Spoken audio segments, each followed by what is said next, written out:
کہ عصمت انبیاء کا عقیدہ جو ہمارے ہاں پایا جاتا ہے اہل سنت کے ہاں اور اہل تشیع کے ہاں، کتاب و سنت اسے سپورٹ نہیں کرتی، جو اسٹیبلش عقیدہ ہے۔ ہمارے ہاں یہ عقیدہ پایا جاتا ہے کہ نبی غلطی کر ہی نہیں سکتا۔ جی، پھر جب ہم ان سے پوچھتے ہیں اچھا یہ بتائیں کہ حضرت آدم علیہ السلام سے کیا ہوا تھا، وہ کہتے ہیں لغزش، اس کے لیے لفظ کچھ اور رکھا ہوا ہے۔ آپ اس کو لغزش کہہ لیں، خطا کہہ لیں، غلطی کہہ رہے ہیں، الٹیمیٹلی کیا ہوا تھا؟ اللہ کی نافرمانی ہو گئی تھی نا۔ جی ہو۔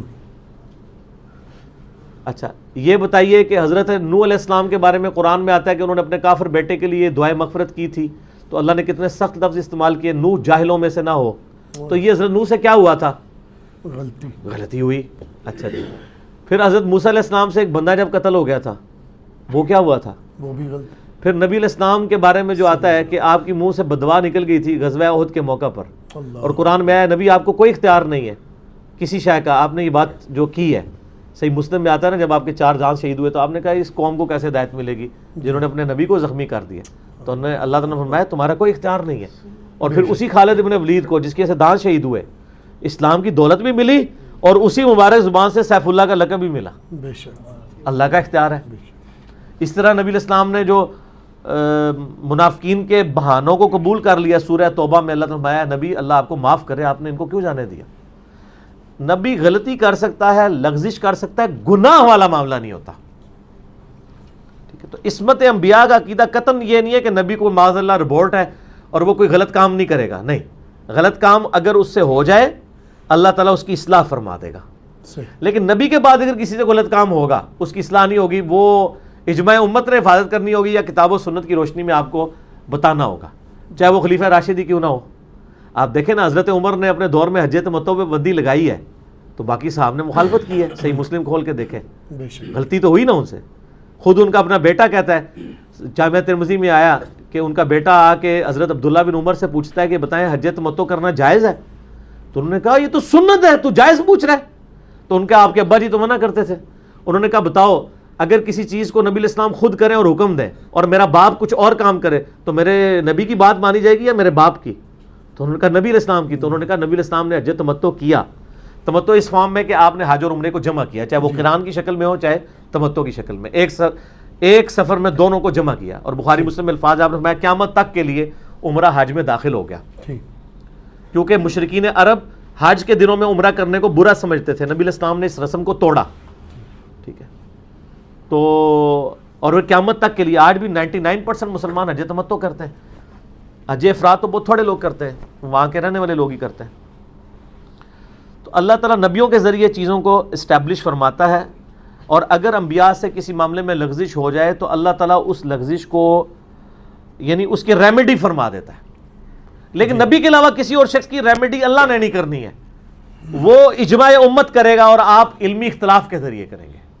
اس پہ میرا مسئلہ نمبر 197 دیکھ لیں، اماموں کی گستاخی کا فتویٰ میرے اوپر فتویٰ لگایا گیا۔ میں نے کہا آپ اماموں کی بات کرتے ہیں، صحابہ کرام میں بھی اگر کسی معاملے میں اختلاف ہوگا تو علمی دلائل دیکھے جائیں گے۔ اس میں نے کئی ایک مثالیں پیش کی ہیں کہ علمی دلائل کی روشنی میں آپ دیکھیں گے کہ کس کا موقف درست ہے کس کا درست نہیں ہے، اور ان علمی دلائل میں صحابہ کے ہی 2 موقف ہوتے ہیں، تو ایک موقف کو ترجیح ہوتی ہے دوسرے کو نہیں ہوتی ہے۔ جی، صحیح بخاری و مسلم دونوں میں آتا ہے، مروان بن حکم خود روایت کر کے امام زین العابدین کو کہتا ہے کہ میں اس جگہ پہ موجود تھا جب حضرت عثمان اور حضرت علی کے درمیان علمی اختلاف ہو گیا۔ حضرت عثمان حج تمتع پہ بندی لگاتے تھے اور حضرت علی ان سے جھگڑ رہے تھے کہ آپ نبی کی سنت کو نہیں بدل سکتے۔ تو حضرت عثمان نے جب دیکھا کہ ان کے پاس کوئی علمی دلیل تو نہیں تھی تو انہوں نے کہا علی تم ہمیں ہمارے حال پہ چھوڑ دو۔ تو حضرت علی کو غصہ آیا، انہوں نے کہا کہ میں پھر حج تمتع کی نیت کرتا ہوں۔ پھر یہ بخاری مسلم دونوں میں نے کربلا والے ریسرچ پیپر میں بھی ڈالا ہے۔ پھر حضرت علی جب خلیفہ بنے تو انہوں نے پھر حضرت عثمان نے یہ جو پابندی لگائی تھی وہ اٹھا دی۔ حضرت علی کی اگر خلافت کے وہ 4-5 سال نہ ہوتے تو یہ امت سے یہ سنت اٹھ جاتی، لیکن اللہ تعالیٰ حفاظت کرواتا ہے۔ پھر حضرت معاویہ نے اپنے دور میں بھی حضرت علی کے ایک سمجھ لیں ان سے ٹسل کی وجہ سے اس پہ دوبارہ بندی لگانے کی کوشش کی، لیکن امت نے قبول نہیں کی۔ آج پوری امت حج تمتع کرتی ہے، پاکستان، انڈیا، بنگلہ دیش، جتنے دوسرے لوگ حج تمتع کرتے ہیں۔ پریکٹیکلی امت کے اجماع نہیں، 2 خلفائے راشدین حضرت عمر اور عثمان رضی اللہ عنہما وعلیہم السلام کے حکومتی ڈیسیژنز کو چھوڑ دیا ہے۔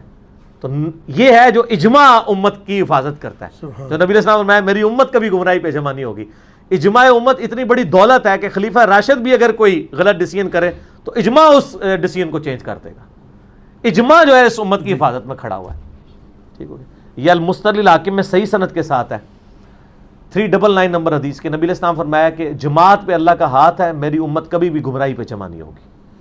امت خود بخود حفاظت کرے گی. اس قرآن کی حفاظت کا ذریعہ بھی اللہ نے امت کو بنایا ہے, اور دین کی حفاظت کا ذریعہ بھی امت کو, علماء کو نہیں. سر علماء تو ایک دوسرے کو کافر بھی کہتے ہیں, ایک دوسرے کو بدتی بھی کہتے ہیں. اور امت کا اجماع اتنا سٹرانگ اجماع ہے کہ آپ دیکھیں امت نے پہلے اجماع کر لیا تھا تصویر کے اوپر, علماء نے بعد میں کیا ہے. علماء دیکھا تصویر نہیں تھے کھنچواتے, امت کہتی تھی, سمجھاتی تھی کہ سر یہ ہم کوئی عبادت کے لیے تصویریں کھنچوا رہے ہیں, سر دینی پروگراموں کی ویڈیوز ہونی چاہیے. بعد آپ مجھے بتائیں طارق جمیل صاحب کی جو ویڈیوز ہیں, ہمیں ان سے علمی اختلاف اپنی جگہ, لیکن جو فکر آخرت کے اوپر ان کی ویڈیوز ہیں کتنی بڑی نعمت ہے.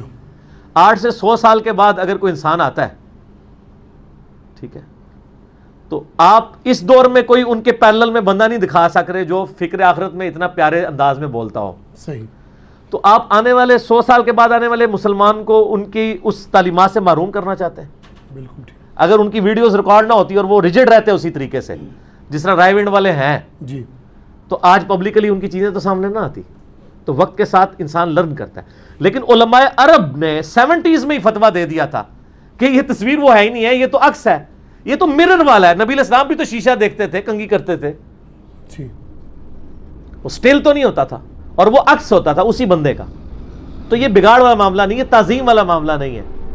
اور 80s میں ہی آپ دیکھیں ڈاکٹر اسرار صاحب رحمہ اللہ تعالیٰ, ڈاکٹر طاہر القادری صاحب, ان کو اسی زمانے میں ویڈیو کا مسئلہ سمجھ آ گیا تھا جو باقی علماء کو آ کے 21ویں صدی میں سمجھ آیا. اب تو آلموسٹ سب کو سمجھ آ گیا ہے, اور ایسا سمجھ آیا کہ وہ ہمارے ایک بھائی کہتے ہیں کہ پہلے ویڈیو حرام تھی, پہلے کیا تھی؟ حرام. اس کے بعد مباح ہو گئی کہ خیر ہے, جائز ہے, حرام نہیں ہے. اس کے بعد جناب مستحب ہوئی کہ یہ تو بہتر ہے جی, ثواب کا کام ہے, تو ویڈیو بنانی چاہیے, علم کی ترویج ہو, اور اب واجب ہو گئی. آپ ویڈیو بغیر سٹارٹ ہی نہیں ہوتے.